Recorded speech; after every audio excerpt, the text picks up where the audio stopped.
Research into Alzheimer's, the sixth leading cause of death, and we don't have effective treatment. We have no idea about a cure.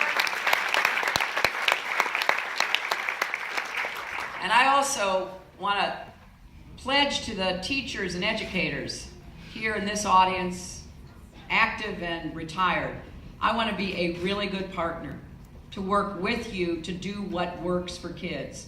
We need to get back to basics. And by basics, what I mean is not drilling and testing. It's treating every child uniquely, individually, providing support, having a varied curriculum, giving the child the help they need to be successful.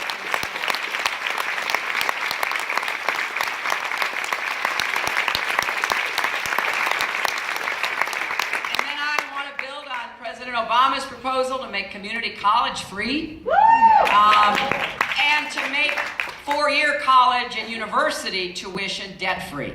You should not have to borrow money to be able to afford to go to this university or any other public. And we have to refinance student debt.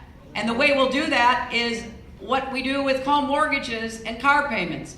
Bundle, refinance, reduce, save thousands of dollars for students and families. Put an end date on when your obligation, if you are faithful in paying, ends. Have more income contingent repayment plans so that you're paying as a percent of your income. When I got out of law school, I went to work for the Children's Defense Fund. I didn't go to some big law firm. I was making no more than $14,000 a year, as I recall. I had loans from law school, but I could afford that, my rent and other necessities, because I paid it back as a percentage of my income. So I wasn't forced to take a job I wasn't passionate about. I want to do more to help people who take public service jobs, who do national service, both military and civilian, so they get more help when they go to get their education.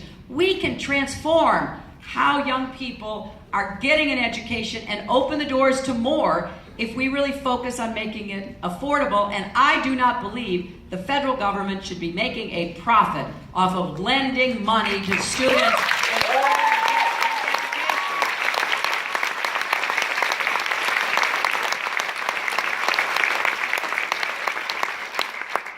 And let me also say that when it comes to national security and foreign policy, I hear the Republicans. They seem to have one of two approaches.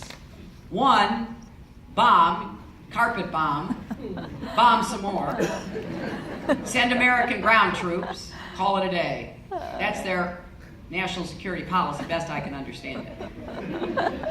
There are a few who say, no, we shouldn't get involved anywhere, nothing is going to be important enough to do anything to help anybody. Equally unrealistic.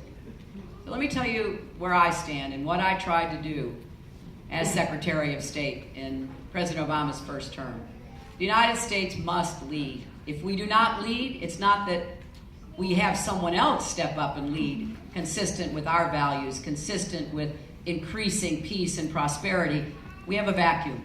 And it's filled by aggressive states, and it's filled by aggressive networks of criminals, terrorists, and others. So we have to lead. It's just a question of where are we leading and what are we trying to accomplish?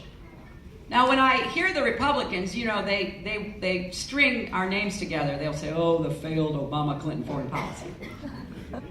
I listened for a while. I'm waiting for them to blame me for the fall of the Roman Empire. They haven't done it. They're on their way. And then I thought to myself, okay, maybe they don't know what I did.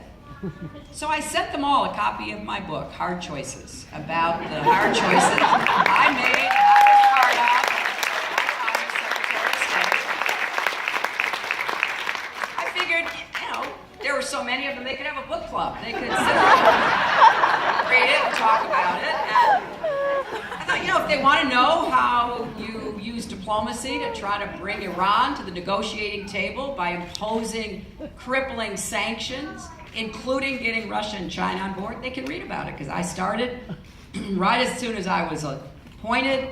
It took about 18 months, then we had to enforce them, and then we could get them to the negotiating table because it was really hurting them. That's the only reason they decided to negotiate, Because, you know, they'd already mastered the nuclear fuel cycle under George W. Bush, something Republicans don't like to talk about. They'd already built covert facilities, were stocking them with centrifuges. So when President Obama and I came in, they were on their way to a nuclear weapon. And we were inheriting that, just like the terrible economic crisis. And there were neighbors in the region who were going to do whatever it took to prevent that from happening. So we had to really use tough